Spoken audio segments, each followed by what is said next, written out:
El tema de hoy es presentado por Durex.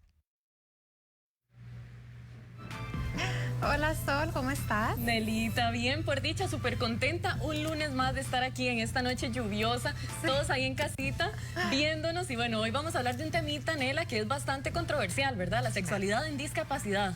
Sí, porque yo creo que las personas que no lo han vivido de cerca, que no tienen familiares o que no, de pronto no han visto crecer un hijo o una hija con algún tipo de discapacidad, no lo ven como algo muy ajeno, ¿verdad? Claro. Y manejan un montón de mitos, y yo creo que eso es lo importante de que lo hablemos hoy, porque en realidad, y eso es algo que yo siempre digo, no hay nada más diverso que la humanidad. O sea, no es claro. que ellos son diferentes ¿verdad? Y una persona que no tiene ninguna condición de discapacidad no lo es.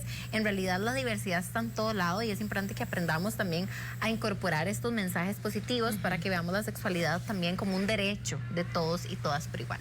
Claro que sí, ¿verdad? Y es que normalmente decimos, ay, la sexualidad de los hombres, la sexualidad de las mujeres y la sexualidad de los discapacitados, ¿verdad? Los tomamos como si fueran otro grupo, pero ellos también son hombres y mujeres. Y precisamente esto abre la puerta precisamente a un montón de mitos que se manejan en torno al tema, y creo que es en lo que nos vamos a centrar el día de hoy, ¿verdad? Sí. En compartir realidades a las personas que nos están viendo, compartir cómo es que funciona la vida sexual de una persona en discapacidad. Es un tema muy amplio y total. Ansiosa aquí ya por comenzar a conversarlo con vos. Total. Y sabes qué quisiera, yo de pronto quisiera que las personas que nos están viendo en este momento, que tienen algún sobrino, alguna sobrina, un hijo, una hija, que tiene una condición de discapacidad, nos escriban a las redes, tanto las van a ver en la cintilla, las de Sol y las mías, porque tal vez tienen preguntas, ya tenemos un par, pero quieren contarnos anécdotas, y nos encantaría que la compartieran para poder leerlas. Yo sí quisiera empezar, Sol, como dejando algunas cosas claras, porque por mucho tiempo se les ha dicho incapacitados, discapacidad, necesidades especiales, ¿cómo se dice, verdad? De pronto, en este momento son personas en condición de discapacidad, porque primero son personas, no es que esto los define a ellos, ¿verdad? Es algo súper importante. Y otra cosa es que la discapacidad la define al ambiente. ¿Qué quiere decir esto? Si el ambiente, si la sociedad, si la cultura, si inclusive la infraestructura estuviera hecha para todas las personas por igual, ¿verdad? Con cualquier tipo de condición, pues entonces no sería una estructura discapacitante, ¿verdad? Este movimiento, inclusive la manera en que están expuestos a la socialización, se ve diferente porque vivimos en una sociedad que le falta mucho por evolucionar en temas de incorporación de todos los tipos de diversidad. Entonces hay que entender eso, que no son esas personas, sino es el ambiente el que hace que sean como un poco más discapacitado todo, ¿verdad? Lo que los rodea. Y después que hay dos tipos, ¿verdad? No, vamos a entender que es diferente una persona en condición de discapacidad intelectual y una persona en condición de discapacidad física, ¿verdad? Son dos cositas totalmente diferentes, y es importante porque se habla de sexualidad desde diferentes lugares, si es intelectual o si es física. Exactamente, ¿verdad? Y eso que decías vos, ¿verdad? Que es la sociedad misma la que quizás hablamos mucho de inclusión, ¿verdad? De que la diversidad y todo, pero a veces en nuestros comentarios o en la forma en la que nos referimos a las personas con discapacidad no somos totalmente asertivos. Y esto no es porque no queramos, sino tal vez por falta de información o falta de haber clarificado los términos, ¿verdad? Y algo que a mí me llama mucho la atención, Nela, es cuando uno va, por ejemplo, a un restaurante, supermercado, póngale cualquier sitio público, y está el baño para hombres, el baño para mujeres y el baño para discapacitados, ¿verdad? Entonces, realmente estamos en una sociedad que los está definiendo como si fueran un grupo más diferente a todos nosotros, ¿verdad? Y entonces ahí es donde entramos en esta cuestión, en este cuestionamiento que yo me hago mucho, ¿verdad? Y es precisamente quién define qué es normal, ¿verdad? O quién dice que yo soy normal y las personas con discapacidad son anormales, que quizás es uno de los principales prejuicios que se manejan en torno al tema.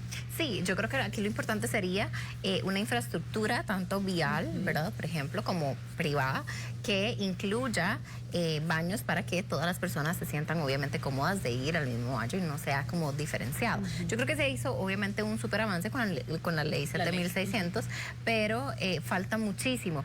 Yo te quiero contar, Sol, que la segunda maestría que yo saqué, la tesis específicamente, fue en personas en condición de discapacidad física, y bueno, no la hice aquí, la hice en España, y fue un aprendizaje increíble. ¿Por qué? Porque yo, imagínate mis propios prejuicios, ¿verdad? Yo decía, tenía que entrevistarlos y decía, pero es que ¿cómo van a llegar? No, yo voy, ¿verdad? Y uno también como, esa sociedad es muy maternalizante con las personas que están en condición de discapacidad, ¿verdad? Como hacerles todo, facilitarles todo, y yo tengo que aceptar que yo misma tenía ese prejuicio, y yo, pero no, pero ¿cómo? No, yo no los voy a incomodar, yo voy a donde ellos estén, casi que a, ¿verdad? La puerta, la casa, la cama, porque uno nació en un país donde de pronto se ve como algo, si uno no tuvo un familiar, se ve como algo total y completamente diferenciado, y tuve que aprender que, por ejemplo, me decía la dueña de la organización, no, tranquila, ella va a llegar donde usted necesita, y yo, ay, pero los voy a incomodar.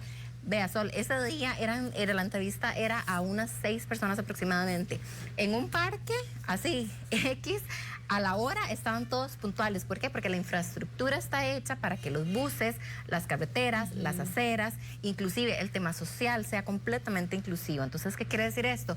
Que todo el tema de la sexualidad, de la socialización, inclusive de la búsqueda de pareja, se ve diferente de este lado del mundo, porque no tenemos la suficiente información, porque de pronto vivimos en una sociedad que es muy prejuiciosa todavía, porque de pronto todavía vemos esto como muy maternalizado. Y eso es algo que vos decías al inicio. Hay varios mitos, ¿verdad?, que se manejan en torno a las personas en condición de discapacidad, y uno es, son asexuales. Exacto. O son como niños, entonces hay que protegerlos siempre, nunca van a tener una vida independiente, nunca van a poder hacer su vida. Esto es un mito, ¿verdad? Si se les da las herramientas desde que están muy pequeñitos, ¿verdad?, desde que están chiquititos, todas las terapias, todo el empoderamiento, toda la información y toda la educación, no debería ser así.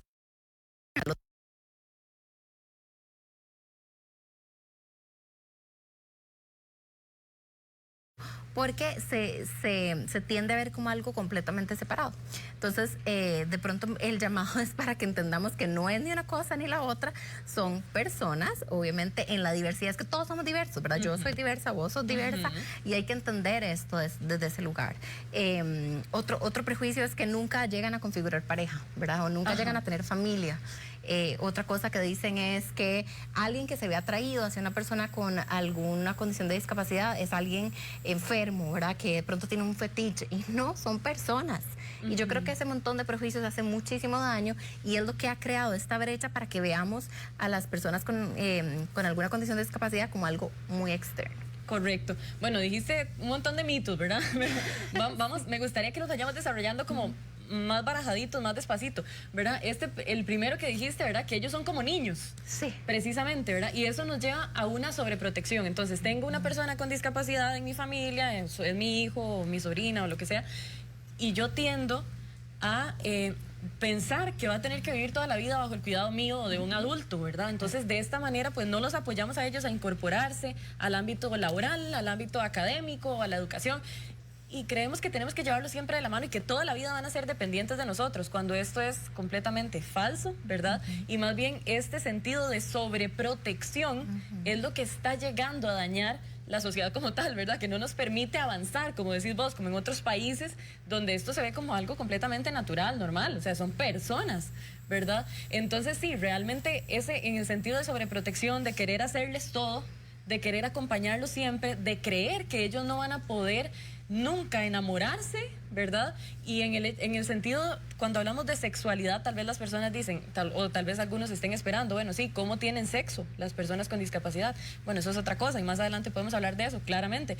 Pero la sexualidad como tal es todo más amplio, ¿verdad? Como lo hemos venido hablando en programas anteriores, involucra afecto, involucra intereses, involucra el deseo de sentirme atractivo o atractiva, ¿verdad? Entonces, no, es discapacitada, entonces ni le vamos a enseñar a maquillarse. No, ¿verdad? No es importante, porque de por sí nunca va a conseguir novio, ¿verdad? Y ese tipo de creencias sociales que pues obviamente nos dañan a todos como país.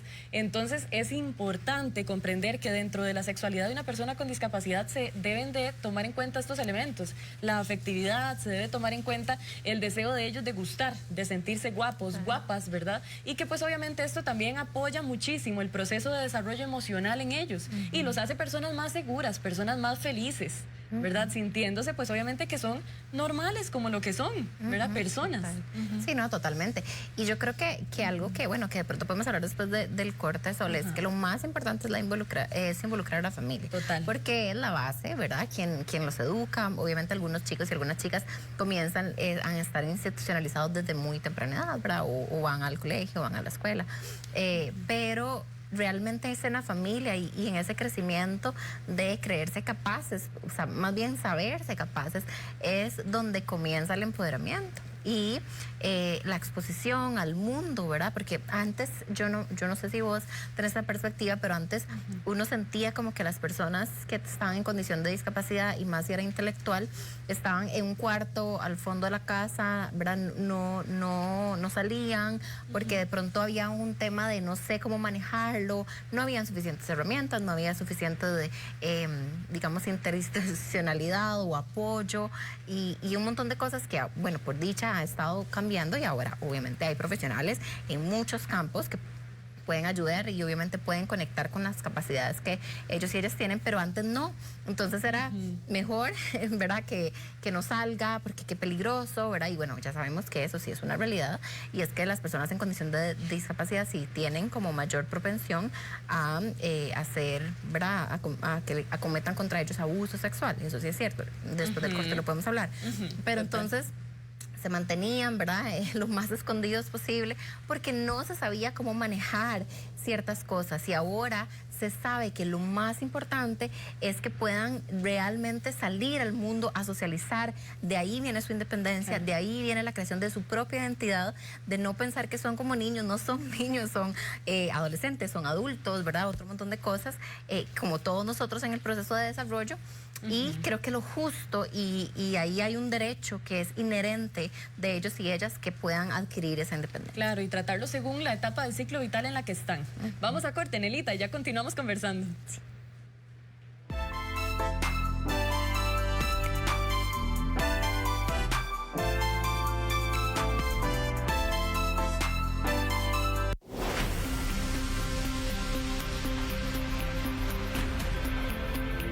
Tuve una segunda oportunidad de vida, yo pude ser parte de las víctimas mortales,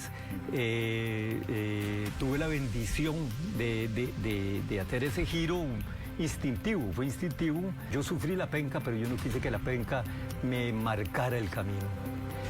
Este miércoles 16 de septiembre a las 6 de la tarde en Íntimo vamos a conversar con el colega costarricense, gran institución del periodismo, don Edgar Fonseca. No se lo pierdan, Íntimo a las 6 de la tarde.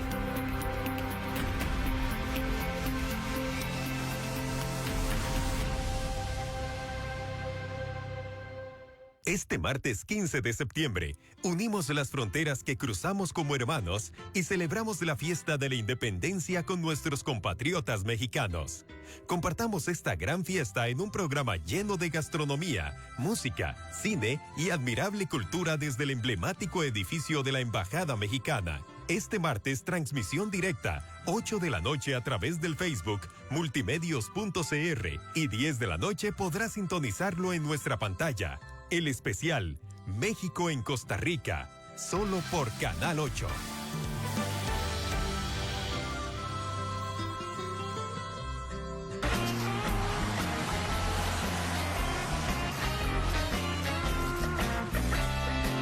El programa periodístico Bailey se verá aquí en el Canal 8 de Costa Rica, el mejor canal de Costa Rica. Los espero, un fuerte abrazo con todo mi entusiasmo.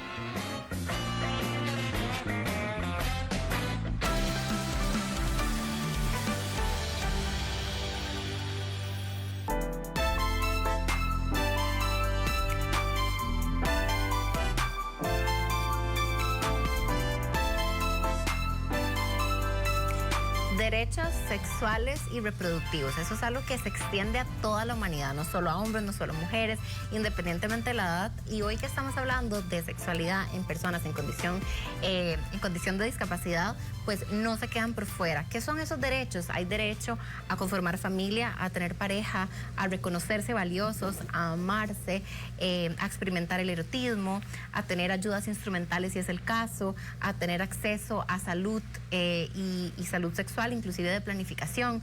Bueno, todas esas cosas estamos hablando hoy, y es importante hacer conciencia, porque claro, por mucho tiempo esto no ha sido así, y entonces hoy de pronto es ese espacio para que hagamos conciencia. Si no hemos tenido un caso particularmente cercano, que podamos opinar, que podamos preguntar si tenemos dudas, porque yo creo que los prejuicios en la sociedad para cualquier población que se ha visto como minoría que esto obviamente es algo incorrecto, pues yo creo que es hora de ya romperlo y yo creo que ya es hora de que podamos como sociedad avanzar un poquitito porque, vuelvo a lo mismo, es un tema de derechos humanos, sexuales y reproductivos. Claro que sí, bueno, Nelita, y continuamos con lo que estábamos diciendo hace un ratito antes del corte, ¿verdad? Que son precisamente toda esa serie de mitos. Hablábamos de tratar a las personas con discapacidad según la etapa del ciclo vital en la que ellos se encuentran, ¿verdad? Claro. No podemos decir, ay, sí, es que, ay, mi chiquito, ay, ¿cuántos años tiene su chiquito?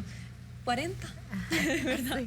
Entonces, en ese error caemos como sociedad, y digo caemos porque todos en algún momento, quizás desde la ignorancia, ¿verdad? En el tema, pues hemos hecho comentarios de ese tipo, ¿verdad? En algún momento, ay, sí, ¿verdad? Y los tratamos como si fueran pobrecitos incluso, ¿verdad? Claro. Y la idea de hoy, pues, hoy es precisamente esa, ¿verdad? Que podamos aprender un poquitito más. Nela, podemos conversar un ratico también para la gente, que la gente en casita tome nota, porque ahora también antes del corte vos mencionabas que hay un mito en torno a que ellos no controlan sus impulsos sexuales, ¿verdad? Que tendemos a caer de un extremo al otro. O pensamos que ellos son asexuales, o pensamos que más bien ellos no controlan esas conductas, ¿verdad? Entonces, podemos desarrollarlo un poquitito, precisamente porque los sobreprotegemos, ¿verdad? En ambos casos. Ok, vamos a ver, si ellos no creemos que son asexuales y que no tienen, ¿verdad?, intereses, deseos y lo que sea, sentimientos, es porque nosotros los sobreprotegemos y entonces los tratamos como niños eternamente. Pero si más bien ellos tienden a tener conductas sexuales en espacios públicos y demás, es porque también los estamos sobreprotegiendo al no querer darles la información que ellos necesitan para un desarrollo sexual adecuado, precisamente. Totalmente. Es que lo que pasa es que cuando hay un tema de que son asexuales o son como niños, es que son siempre como niños, ¿verdad? Y de pronto que el angelito, ¿verdad? Y se trata como con esos diminutivos, ¿verdad? Por ejemplo, las personas que tienen síndrome de Down, entonces es que el angelito, el niño eterno, ay, es que qué lindos, es que qué pobrecitos inclusive. Para nada, es una condición como cualquier otra condición que tiene cualquier otra persona en su diversidad. Volvemos a lo mismo, es el entorno el que hace esta diferencia, eso es todo. Entonces no son niños eternos ni son angelitos, obviamente. Si queremos romantizarlo y verlo lindo, pues sí, obviamente son personas súper especiales, pero como también otro montón de niños, ¿verdad? No vamos a verlo como que es, ¿verdad? Como que son para nada. Correcto. Entonces es importante que el llamado sea a los padres y a las madres a que puedan darles su lugar. Sí, en algún momento van a ser niños, pero después van a ser adolescentes y después van a ser adultos. Y es importante darles el chance de que ellos puedan empoderarse, tomar decisiones con respecto a esto. Es importante que puedan salir al mundo. Obviamente hay que dar una educación que sea pertinente, porque al ser un tema intelectual, pues obviamente hay que acompañarlo con herramientas para que ellos puedan introspectar todos esos aprendizajes que de pronto una persona que no tenga síndrome de Down, pues se le haga un poco más sencillo. Eso es todo. Pero bueno, como todo, en realidad a cualquier otra persona, no sé, un chico con déficit atencional que le llaman, un chico inclusive que tenga una inteligencia por arriba del promedio, ocupan definitivamente ayudas que sean diferentes, porque es un nivel de aprendizaje diferenciado. Entonces aquí no vemos como que están disminuidos, es solo diferente, ¿verdad? Entonces todo esto viene de querer verlos como niños y no darles esas herramientas, o querer sobreprotegerlos, como decís vos, porque nunca van a poder solos, ¿verdad? Pero ya se sabe, y obviamente en otros países es mucho más evidente, las personas, igual que ¿verdad?, que tienen síndrome de Down, igual salen al mundo, se casan, ¿verdad? Y existe toda esta idea también de que todas las personas que tienen alguna condición de discapacidad son estériles, por ejemplo, o que se van a quedar en casa siempre con los padres, ¿verdad? Que nunca van a traer el interés, o que más bien se van a interesar de todas, pero no, también pueden ser selectivos, también se les puede educar para que tengan una buena elección de pareja, porque esa es otra, ¿verdad? El tema del abuso, pues obviamente es algo que tenemos que prestar atención, eso sí es un hecho, pero dándole las herramientas a ellos y ellas pueden tener una buena elección de pareja. Claro, ¿verdad? Y ahí también pues obviamente entra este tema de no infantilizarlos. Yo creo que gente, eso es lo que más claro tiene que quedar hoy, ¿verdad? Precisamente. Pero también esto, ¿verdad?, darles información adecuada según su tipo de discapacidad, ¿ok? Para que ellos, si es física, si es intelectual, recibir ayuda, no tener miedo de decir no sé, como padre, como madre, como familiar, como abuela incluso, ¿verdad?, o abuelo, y poder preguntar, poder informarse. Pero yo creo que ahí está realmente el reto que tenemos como sociedad, y es precisamente buscar estos espacios, normalizar estos espacios de decir, no sé cómo guiarlos, ¿verdad? Y me preocupa incluso ¿verdad? No poder hacerlos una persona independiente, ¿verdad? Porque ya sabemos de muchísimos, incluso locales aquí a nivel nacional, restaurantes, lugares, centros, que incluso contratan personas con discapacidades y les dan oportunidades para que los demás aprendamos, ¿verdad?, de estas cadenas de comercios, precisamente a verlos como personas normales. Y realmente sí, ellos tienen la capacidad de atenderte en un lugar público perfectamente, ¿verdad? Entonces, ¿por qué no van a tener la capacidad de sentirse amados y de dar amor a una pareja, ¿verdad? Total. Y entender también que la sexualidad va más allá de la genitalidad y que el fin de la sexualidad no es únicamente la reproducción, ¿verdad? Que es tal vez otra de las ideas. Entonces, no queremos hablarles de educación afectivo-sexual a nuestros hijos o familiares o amigos con personas con discapacidad, porque tenemos miedo de que más bien ellos utilicen esta información y vayan a estar realizando conductas que, como quien dice, nada que ver, ¿verdad?, en espacios públicos y demás. Pero yo creo que ahí también hay otro reto, Nela, y es precisamente enseñarles a ellos qué conductas son apropiadas en un entorno público y qué conductas no son apropiadas en un entorno público. Pero si vivimos reprimiéndolos, lo que estamos haciendo es abriendo la puerta para que ellos no tengan espacios privados para poder vivir su sexualidad y su desarrollo emocional, intelectual, laboral, académico y demás. Y entonces en espacios públicos, ahí es donde tendemos a ver que algunas personas con discapacidad tienen conductas que tal vez se salen de lo normal, ¿verdad? Y le pongo comillas porque ese término es bastante delicado. Y entonces ahí es donde uno dice, bueno, sí, es que tal vez la gente en la casa puede estar pensando, ¿no? Pero es que sí, yo he visto personas con discapacidad que en efecto, ¿verdad?, y tal vez tienen conductas pasadillas o que van fuera de contexto en público, y es precisamente por esa desinformación. Sí. Es que partimos de algo, Sol, y es que si son personas normales, no vamos a decir que no se sale de la normalidad, que es normal además, ¿verdad? Yo creo que, y en esto en sexualidad es algo que a mí siempre me preguntan mucho, ¿es normal que me guste tal cosa? ¿Es normal que me guste tal otra? ¿Verdad? Yo creo que vivimos obsesionados por querer calzar en un precepto social de normalidad. ¿Qué es normalidad o cómo debería comportarme o qué es adecuado, qué no es adecuado? Y yo creo que eso mismo hace que juzguemos el entorno desde esta polaridad, ¿verdad? De normal a normal. Pero todos somos diversos, repito, y no hay normalidad. En realidad, la normalidad es un invento social que no aplica, ¿verdad? Y yo creo que eso, por ahí hay que empezar como para que de verdad entendamos que las personas en condición de discapacidad son normales, como cualquiera, como cualquiera de nosotros. Es nuestra propia visión. Es el momento en que hacemos por ejemplo, un planeamiento estructural. Inclusive estoy ya saliéndome como del área de psicología y yendo como al tema arquitectónico, inclusive, ¿verdad? En planeación, digamos, en planeación urbana, por ejemplo. Entonces, bueno, en planeación urbana, ¿cómo hacemos para que realmente este espacio responda a las necesidades de todas las personas por igual y no nada más las que tienen cierta independencia a la hora de moverse y no nada más las personas que caminan, por ejemplo, o no nada más las personas que poseen cierta capacidad intelectual para poder hacer una transacción, ¿verdad? Sino cómo realmente hacemos una planificación urbana, cómo hacemos una planificación educativa para que puedan verse incorporados, porque también eso es otra, ¿verdad? La famosa aula diferenciada y, ¿verdad?, que por mucho tiempo había como mucha segregación. El movimiento que se ha hecho en los últimos años es decir, no, vamos a incluirlos e incluirlas en el sistema educativo tradicional para que también aprendan, ¿verdad?, y tengan como esa independencia y no segregarlos, porque eso también podría ser que el desarrollo se vea un poquito más afectado. Pero bueno, para eso obviamente el entorno tiene que estar preparado. Y entonces ahí es donde hay profesionales en el área de educación especial, hay profesionales en el área, ¿verdad?, de otro montón de carreras, de condicionamiento físico.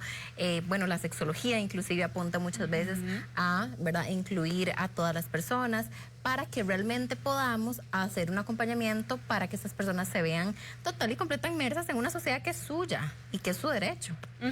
Sí, y ahí me llama mucho la atención algo que estabas mencionando hace un ratito, que es precisamente que, ¿verdad?, que la sociedad como tal no los incluye, ¿verdad?, de la manera en la que tal vez pues ellos deberían de ser incluidos. Entonces es interesante cómo se maneja tanto el estereotipo de belleza, estos estereotipos, sí, precisamente de cuál es el cuerpo ideal, de cuál es el físico ideal, y quizás muchos de ellos no calzan en este estereotipo social. Entonces solo por eso ya nosotros tendemos a pensar, incluso como país, o como sociedad más allá del país, que ellos no son atractivos, ¿verdad? Cuando entendemos también que el ser atractivo va más allá de mi físico. Puedo ser atractivo por mi personalidad, por mi nivel intelectual, puedo ser atractivo por la pasión con la que yo hago las cosas, por la forma en la que trato a las demás personas, ¿verdad? Y muchas veces decimos, no, es que ellos no van a poder tener pareja incluso porque no son atractivos, ¿verdad? Solamente porque no se ven de X o Y forma, porque quizás de su discapacidad no los hace, ¿verdad? Verse como el otro montón de personas normales, ¿verdad? Que tendemos a decir, entonces, a nivel social. Bueno, pero yo me pregunto, la verdad, Sol, ¿quién en realidad cae dentro de la estética que la sociedad impone, verdad? Y entonces ahí es donde no son ellos ni ellas, inclusive soy yo, no sé, embarazada, inclusive puede ser cualquier otra mujer con ciertos kilos, con cierta estatura. Yo creo que la verdad es que muy poca gente calza en el nivel de estética física. Entonces, de ahí, claro, obviamente ciertas características a las que no estamos acostumbrados, por lo que ya hemos hablado, de que de pronto las personas que tienen alguna condición de discapacidad no han estado de pronto como tan inmersas en la sociedad, se ve como algo diferente. Pero es que en realidad es que la sociedad está hecha para segregar muchísimo. Yo creo que es un trabajo muy interno de nosotros y de nosotras y de la sociedad en sí, y como que ciertos sectores de poder hacer este llamado de que no, ¿verdad? Que seguimos haciendo mal, que seguimos llamando desde el prejuicio. Y eso es algo que empieza por la casa. Lo que pasa es que muchas familias, cuando se enfrentan a un diagnóstico, por ejemplo, porque bueno, muchos chicos y muchas chicas no necesariamente nacen. Por ejemplo, los chicos que tienen condición de discapacidad física, puede ser un accidente. Entonces, cuando se enfrentan como a este diagnóstico, hay negación. Hay enojo, pasan como por varias etapas, ¿verdad? Hay enojo, hay negación de no, esto no, ¿verdad? Esto no me va a afectar a mí, o enojo, ¿por qué más bien a mí? Porque yo tuve que pasar por eso, ¿verdad? De pronto que hay que poner un poquito más de empeño en temas de terapias y otras cosas. Hay mucha incertidumbre. Hay muchísimo dolor también, es normal porque se sabe que van a desarrollarse en un mundo que está muy cerrado hacia estas diferencias. Y bueno, la idea es pasar por todas esas etapas, y yo de pronto ya hago este llamado como a las familias que tienen una persona que está en condición de discapacidad. Pasemos por esas etapas. Si hay que tener enojo, hay que tener enojo. Si hay que sentirse confundidos, no pasa nada. Un proceso psicológico siempre puede ayudar. Hay instituciones inclusive que apoyan a las familias, instituciones tanto privadas como públicas, y partir de ahí para asumirlo y llegar al proceso final, que es el proceso de aceptación, de que así como un padre o una madre tiene que lidiar con una condición en su hijo, de hiperactividad, de discapacidad, tanto física como cognitiva, hay otras que tienen que lidiar con otras cosas, claro, con otras circunstancias, con otras subjetividades, y no pasa nada, ¿verdad? Es todo como un proceso. Por dicha existen los espacios para que podamos educarnos y poder pasar por todo eso, pero llegar a la aceptación. Que es precisamente el punto al que siempre llegamos, Nelita, ¿verdad? Que tiene que ver con normalizar, ¿verdad? Normalizar y aprender también a comunicar. Yo siempre hago mucho énfasis a todos, padres, madres, a personas de cualquier edad, comuniquen lo que sienten. Tal vez usted tenga amistad con una persona con algún tipo de discapacidad, comuníquese con esa persona, comunique, incluso porque a veces hasta podemos aprender de ellos, ¿verdad? E incluso uno en terapia, a mí me pasó una vez, bueno, la primera vez que tuve una chica no vidente en terapia, me llama mucho la atención eso que vos contabas al inicio, de que uno intenta llegar hasta donde ellos están, ¿verdad? Para minimizar, digamos, como que ellos tengan que hacer esfuerzos, ¿verdad? Que tal vez uno percibe como, uy, no quiero incomodarlos. Entonces, bueno, resulta que ella misma, o sea, hablamos por teléfono y ella me dijo, no, pero yo puedo llegar a donde vos estés, y yo, pero en serio, ¿pero qué tengo que hacer, verdad? Y era como todo este tema de no querer incomodar. Entonces también ellos pueden enseñarnos a nosotros, ¿verdad? Tal vez usted nunca ha tenido que agarrar a una persona no vidente del brazo para poder ayudarle a subirse a una acera, a bajarse de un carro, ¿verdad? Y es este tema de que muchas veces también decirle a la persona, incluso con discapacidad, mira, no sé cómo ayudarte, ¿me explicas? Y ellos te pueden enseñar. O sea, los mejores maestros son ellos mismos, que saben cómo lidiar y que han tenido que aprender por estos procesos de accidentes, o de que quizás son discapacidades que ya traen de toda la vida, ¿verdad? Ya por asuntos genéticos, hereditarios y demás. Ellos han tenido que aprender ¿verdad? A vivir con eso, y ellos pueden ser unos excelentes maestros. Entonces también mucho hablamos de educarlos y de que les demos educación afectivo-sexual y todo este tema, pero también ellos son excelentes. O sea, son las personas indicadas para enseñarnos a nosotros un montón, y tenemos también que aprender a entender que ellos tienen mucho más conocimiento que uno a veces. No, de fijo, Claro. siempre. Por más que no lo estudie, Sí. obviamente las personas que tienen la condición lo van a saber mejor. Y entonces yo creo que es un tema que vos estás diciendo, es un tema de escucha. ¿Qué necesitas y qué no necesitas? Porque también volvemos a lo mismo. Podemos volvernos, ¿verdad?, súper maternales. No, pero no camino por ahí, pero no haga aquí. Y yo creo que muchas personas, eso de hecho es lo que les duele, como que haya como ese trato diferenciado. Es como, no, o sea, no me trate así, porque yo puedo hacer lo mismo. Yo tenía una de estas parejas que les hice la entrevista, bueno, porque entonces llegaron las 6 personas para continuar de pronto esa historia, y muchos tenían pareja y llegaron con la pareja. Y parejas que algunos sí tenían condición de discapacidad y otros no. Y de pronto me decía uno que, ¿verdad?, ella estaba en silla de ruedas. Y además también tenía de discapacidad cognitiva, y decía, mira, yo no le doy nada. O sea, como que si tengo que ponerle el vaso más, se lo pongo más arriba para que ella practique, para que ella se sienta capaz. Yo no le ando haciendo todo, yo no soy el papá, yo soy la pareja, y para mí es importante como ese tipo de dinámica. Entonces, es eso, ¿verdad? Todos los que estamos en este espacio también somos los educadores, somos los pares, somos los amigos, somos las parejas, ¿verdad? No somos quien tenemos que cuidar o maternalizarlos o paternalizarlos, porque en realidad a veces ni lo necesitan. En realidad es nuestra propia discapacidad que no nos permite ver la diferencia, ¿verdad? Y yo creo que también porque a mucha gente no está muy acostumbrada, no ha estado como muy cercana como a ese tipo de casos, entonces se pone muy ansiosa y se pone muy nerviosa, y si le habla a una persona con síndrome de Down, entonces como que, ¿qué digo? ¿Qué hablo? ¿Verdad? Y en realidad partimos de la normalidad, de escuchar como escucharíamos a cualquier otra persona, y que no pasa nada. Pero es un proceso muy interno. Sí, es un proceso muy interno, y también, ¿verdad?, ahí en casa, a la gente que nos está escuchando también, pues hacerles la invitación a que conversen en familia de sus miedos, que conversen en familia de cuáles son las necesidades, ¿verdad?, que tienen en torno a la persona con discapacidad que vive allí, ¿verdad? Que como amigos podamos apoyar, que como profesionales podamos contener, informar, educar. Yo creo que yo siempre invito a la gente a que pegue el grito de ayuda, ¿verdad? O sea, nosotros los profesionales incluso podemos guiarlos, y es bien bonito recibir a veces consultas fuera de lo típico, ¿verdad? Porque lamentablemente este es un tema muy atípico dentro de lo que nosotras recibimos y dentro del tipo de ayuda que tenemos que dar, y es bastante lindo cuando llega una familia, llega una persona y dice, mira, es que yo quiero ayudar a alguien de mi familia, ¿verdad? En este caso, pues con una condición de discapacidad, y quiero poder informarme para, ¿verdad?, poder también no hacer sentir mal a la persona con el tipo de comentarios que hago, con, bueno, no sé, tal vez algún comentario,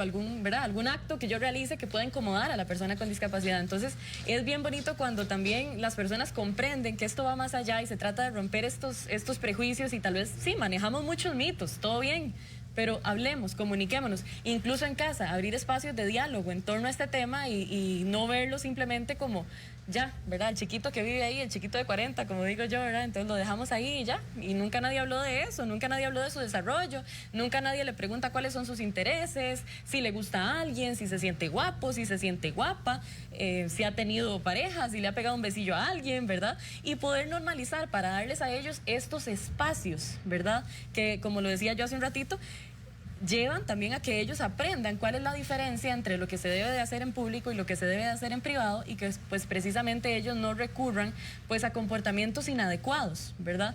En espacios en los que tal vez, ¿verdad?, como sociedad sabemos que tal vez no se ven apropiados, y que la sociedad puede señalar, y no queremos tampoco que los hagan a un lado, que los traten mal, ¿verdad?, por estar realizando conductas que son inaceptadas, ¿verdad?, porque ya hay una sociedad que marca también un poco esos límites, y también hay que adecuarnos, e incluso para minimizar el riesgo y el impacto, ¿verdad?, de cometer algún tipo de abuso sexual, ¿verdad?, o de que sean víctimas.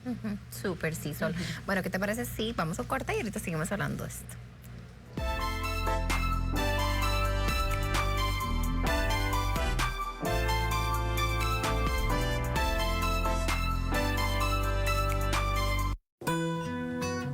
¿De dónde venimos? ¿Quiénes somos? Somos un amanecer en el Atlántico. Somos una tarde lluviosa en las montañas. Somos ese fuego que nos calienta y alimenta día a día. Somos ese símbolo nacional que siempre está presente en nuestras mesas. Somos esas manos que una vez tejieron nuestra bandera y remendaron nuestra democracia. Somos esas tradiciones que han pasado por muchas generaciones. Somos ese sueño que nos hace despertar cada día. Somos esos cuentos que se escuchan en todas las frecuencias. Somos la generación que ha visto la historia escribirse en una pantalla. Somos un país de paz. Y por eso, hoy más que nunca, gritemos desde el corazón. ¡Viva Costa Rica! 199 años de independencia. Somos pura vida. Somos Canal 8. Todos los lunes Douglas Sánchez presenta Telediario El Debate, donde expondremos todo sobre los temas de interés actual, controversia, discusión, soluciones. Este y todos los lunes nuestra edición estelar se transforma en Telediario El Debate, con Douglas Sánchez, 8 de la noche, solo por Canal 8.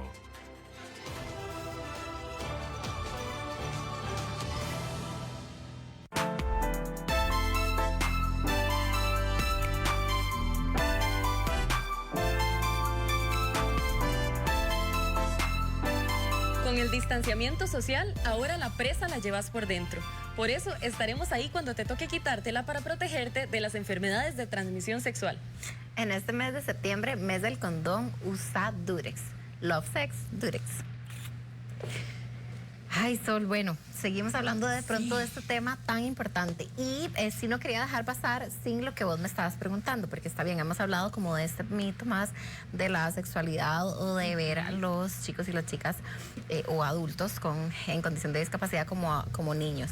Pero cuando es la otra parte que también nos preguntan muchísimo, cuando ¿verdad? Se ve como con conductas agresivas un poco más fuertes. Aquí la diferencia y lo que hay que entender es que es un tema de control de impulsos, ¿verdad? Sí. Es un tema que de pronto, más cuando la discapacidad es intelectual, no existe, digamos, el mismo filtro que las personas que no tienen la condición. Entonces hay que educarlos en conductas adaptativas para que de pronto comiencen a entender, ¿verdad?, dónde se ejecuta cierto tipo de estímulo, dónde no, que obviamente no lo impongan nunca, ¿verdad? Es un tema de control de impulsos, es un tema de que de pronto, es como decir coloquialmente como el filtro, ¿verdad? Como que el filtro hay que reeducarlo para que ellos y ellas sepan, ¿verdad?, cómo lograr contener, ¿verdad?, o cómo lograr redireccionar. Entonces es un proceso de aprendizaje definitivamente. No es que son más sexualmente agresivos, no es que son más sexuales, es ese tema, ¿verdad? Que de pronto no tienen como previsión de, como digamos las personas que a nivel intelectual, ¿verdad? Pueden entender como qué va a pasar después, tienen de pronto esta palabra, no es asertividad, es... Ay. Bueno, ahorita se las quedo debiendo.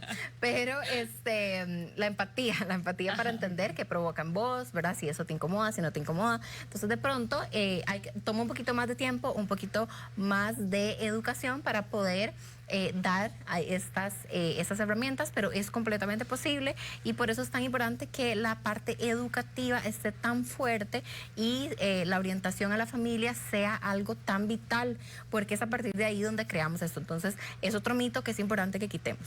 Ajá, totalmente, ¿verdad? Y en esta parte que vos hablas de control de impulsos, también me interesa que hablemos de habilidades sociales, ¿verdad? Que tiene mucho que ver con comunicación, con empatía, control de impulsos, previsión del riesgo incluso, ¿verdad? Podemos tratar de prevenir riesgos con ellos, precisamente sí, de esto que hablamos, ¿verdad? Bueno, vea las consecuencias, ¿verdad? Bueno, mi amor, ¿y qué pasaría si vos con esta chica que te gusta haces esto, le das un beso en un momento, tal vez si ella no quiere, ¿verdad? ¿Qué puede pasar? Y entonces ayudarles a ellos a ver estos panoramas que van un poco más allá, ¿verdad? Precisamente cuando la discapacidad es intelectual y ellos pues tal vez no logran prever el riesgo como nosotros. Entonces ahí es donde, como decís vos, hay que reforzar. Pero también es importante educar en prácticas saludables, ¿verdad? Es importante entender que ellos también tienen que ir al médico, tienen que ir al ginecólogo, tienen que ir al urólogo, ¿verdad? En caso de que ellos pues también deseen llevar una vida sexual activa, ¿verdad? Porque no queremos... como dentro de lo mismo que venimos hablando, tratarlos diferente y hacer ver como que ellos no tienen vida sexual, que yo creo que es otra de las cosas que tienen que quedar bastante claritas el día de hoy. Sí, totalmente. ¿Qué tipo de herramientas les tenemos que dar? Sol, bueno, el acompañamiento de la familia es súper importante, ¿verdad? Ya de eso lo hemos hablado, pero entrenamiento de gimnasia sexual, por ejemplo, el tema de la terapia física es muy importante en habilidades sociales como la conquista, la pareja, ¿verdad? Poder realmente como adaptarlas. El tema también del trabajo, ¿verdad? Del entrenamiento para que puedan ir generando algún oficio, ¿verdad? Y poder desarrollarlo de la mejor manera. Inclusive en algunos chicos, ¿verdad? Por todo este tema más social que otra cosa, podrían estar presentando disfunciones, entonces también el acompañamiento sexológico para la disfunción sexual, ¿verdad? Son herramientas que son de suma importancia y que son básicas.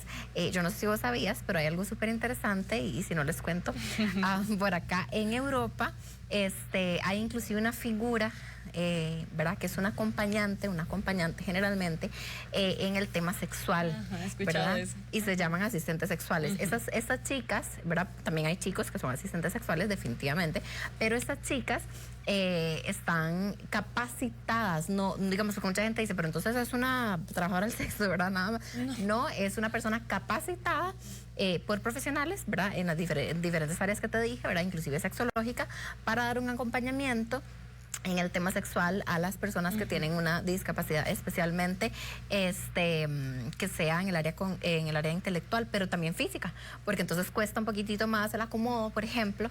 Entonces esta persona viene a hacer ese acompañamiento. Yo sé que de pronto para mucha gente es como, ¿cómo? Pero más bien ha sido muy valioso porque no se exponen a ciertos abusos y hacen ese acompañamiento inicial. De hecho, los invito y las invito a ver una película que está ambientada en Estados Unidos, donde también existe esta figura, que se llama Las Sesiones. A mí me encanta esa película porque da un ejemplo de una persona que tuvo polio desde que estaba muy pequeñito y esta persona lo acompaña a reeducarse, ¿verdad? Desde un punto de vista más práctico, con respecto a su sexualidad, a su disfunción sexual, ¿verdad?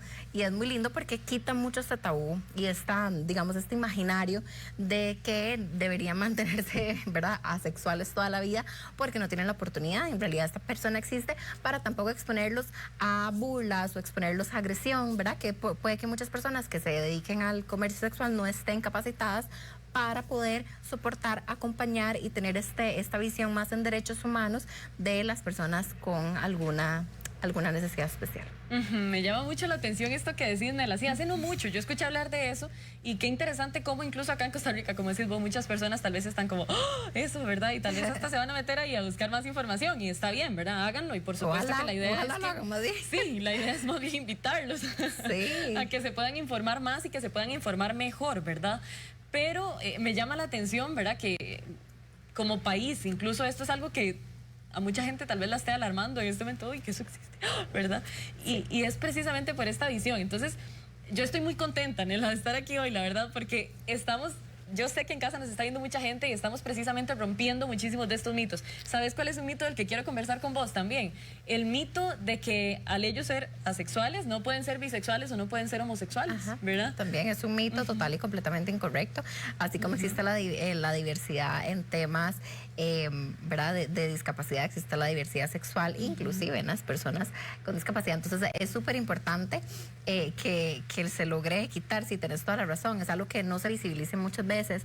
No vemos ni siquiera en espacios más de entretenimiento, no sé, como una película, una serie, casi no se divisa esto porque, ¿verdad? Estamos pensados como muy binarios. Yo creo que la sociedad está muy binaria, muy hombre-mujer, ¿verdad? Heterosexual, ¿verdad? Siempre es como muy cerrado y en la diversidad existe todo ese tipo de conjugaciones maravillosas, obviamente porque el ser humano debería ser libre de poder amar a quien ama, de poder conectar consigo mismo, consigo misma.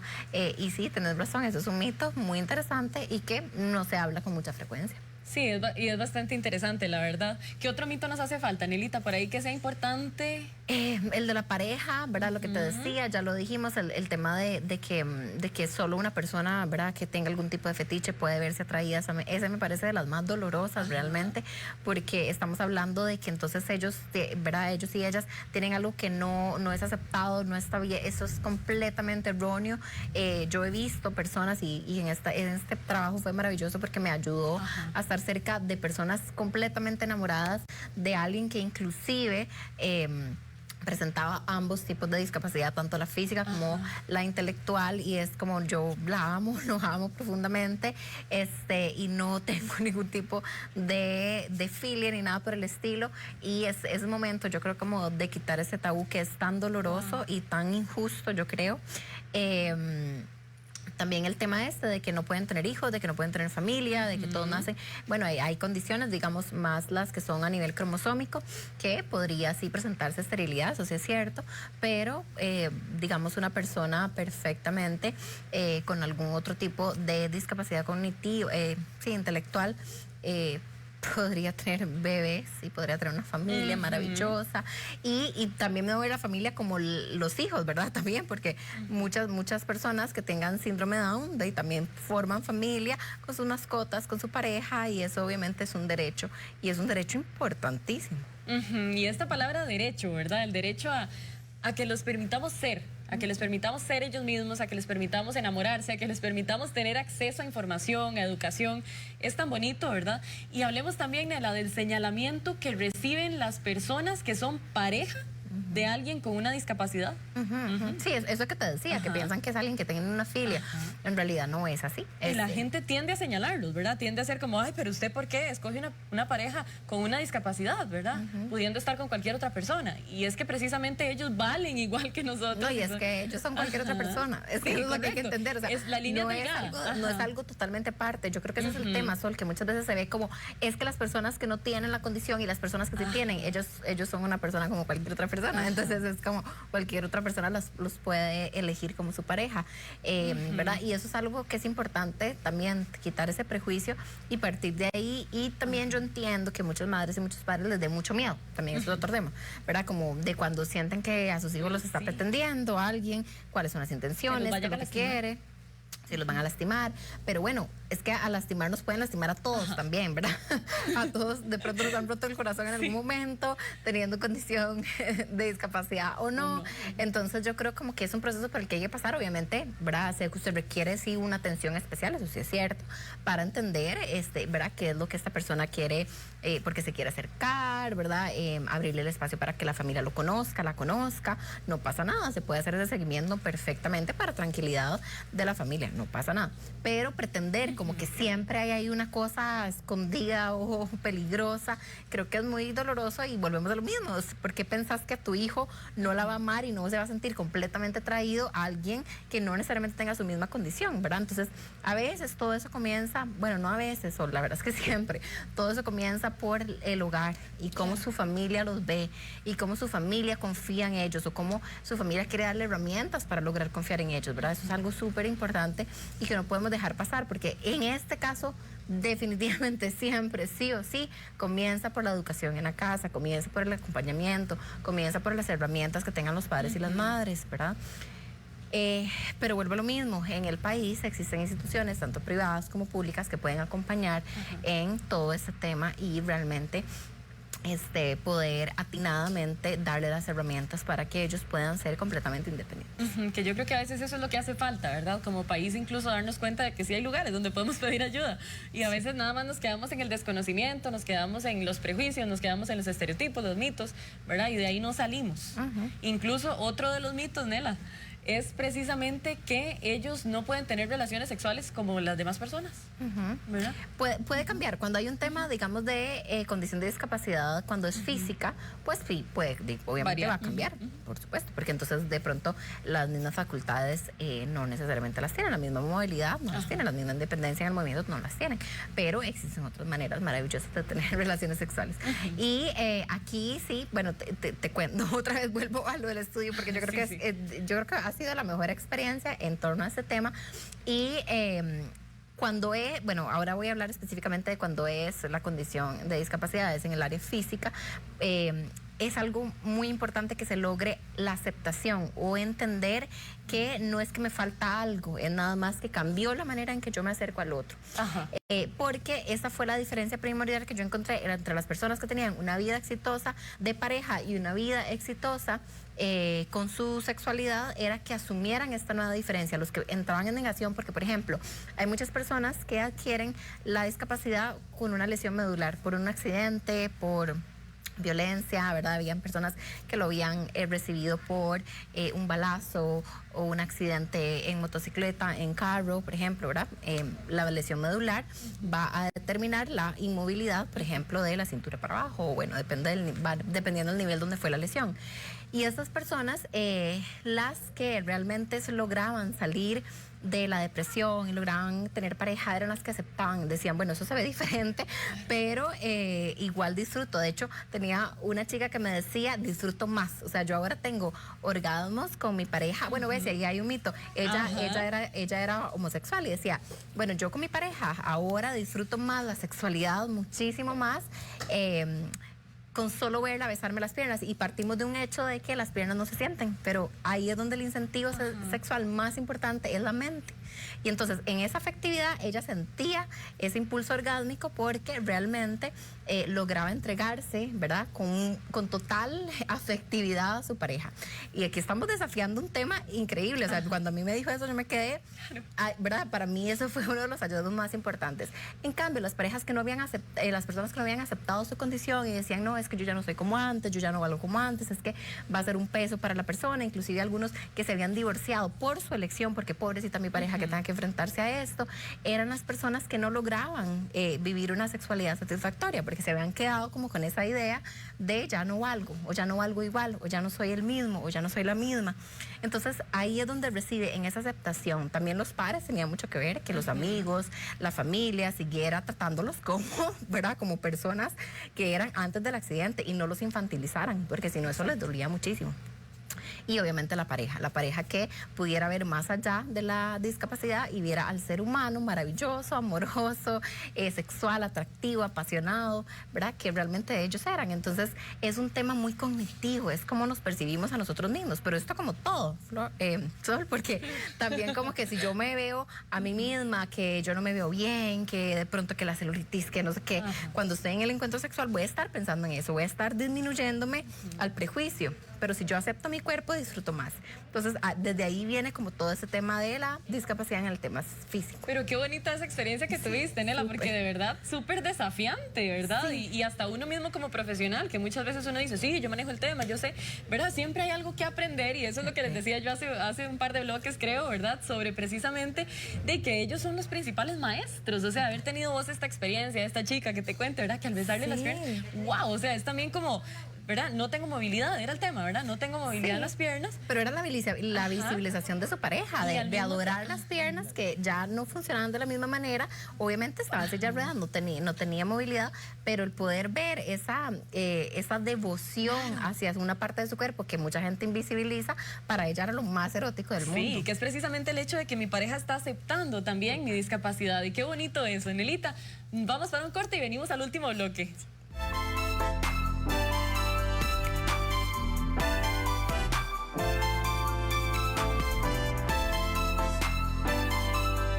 En la revista Somos Alegría, somos música, somos amor, somos noticias, somos más.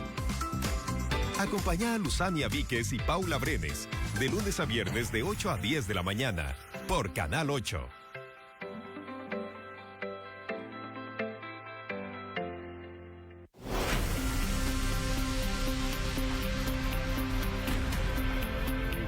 Tuve una segunda oportunidad de vida, yo pude ser parte de las víctimas mortales, tuve la bendición de hacer ese giro instintivo, fue instintivo. Yo sufrí la penca, pero yo no quise que la penca me marcara el camino. Este miércoles 16 de septiembre a las 6 de la tarde en Íntimo vamos a conversar con el colega costarricense, gran institución del periodismo, don Edgar Fonseca. No se lo pierdan, Íntimo a las 6 de la tarde.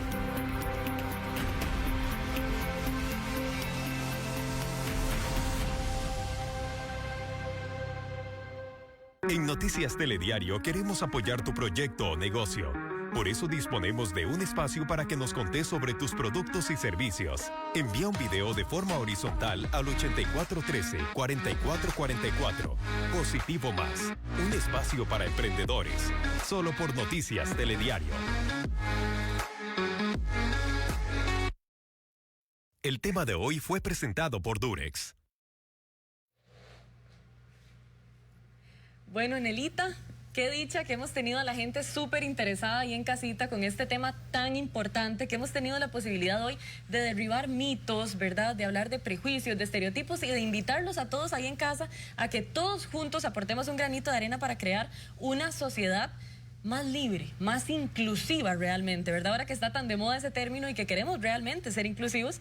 Y bueno, recordarle a todas las personas entonces que las personas con discapacidad son normales, son personas, ¿verdad? Y que estamos haciéndoles una invitación muy cordial a que sigamos normalizando, ¿verdad? Todo lo que tiene que ver con su sexualidad, con su desarrollo afectivo, con sus necesidades emocionales incluso, ¿verdad? Recordarles también, démosles la posibilidad de acceder a una educación afectivo-sexual, la posibilidad de desarrollar estrategias de empatía, de comunicación, de habilidades sociales, ¿verdad? Y que pues obviamente todos vayamos acompañándolos a ellos, démonos cuenta, recordemos que ellos son nuestros mejores maestros y que pues de ellos podemos aprender muchísimo en todo este tema de la sexualidad en personas con discapacidad. Sí, súper.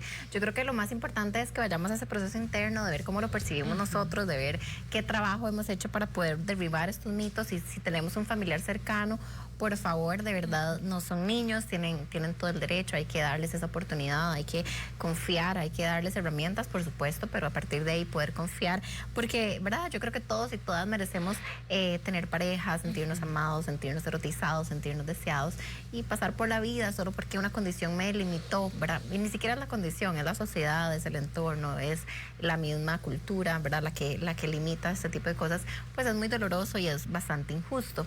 Y entender que también merecen salud sexual, ¿verdad? Acceso a métodos anticonceptivos, a información, la educación formal, a poder ser incorporados en espacios con todas las personas, inclusive la terapia.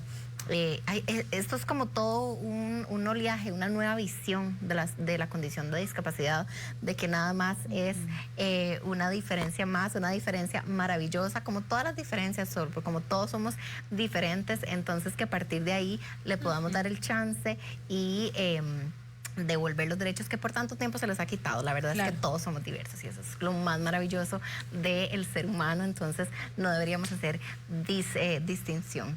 Y bueno, pues eso, muchísimas gracias, Sol, por acompañarme, siempre súper lindo y nos vemos la próxima semana. Sí, nos vemos el otro lunes con un tema súper interesante, entonces ya saben, traigan a nuestro programa siempre papel y lápiz y aquí vamos a estar seguirlos acompañando en este proceso de descubrir la sexualidad de una manera más integral cada vez. Esto es Sexualidad en el 8.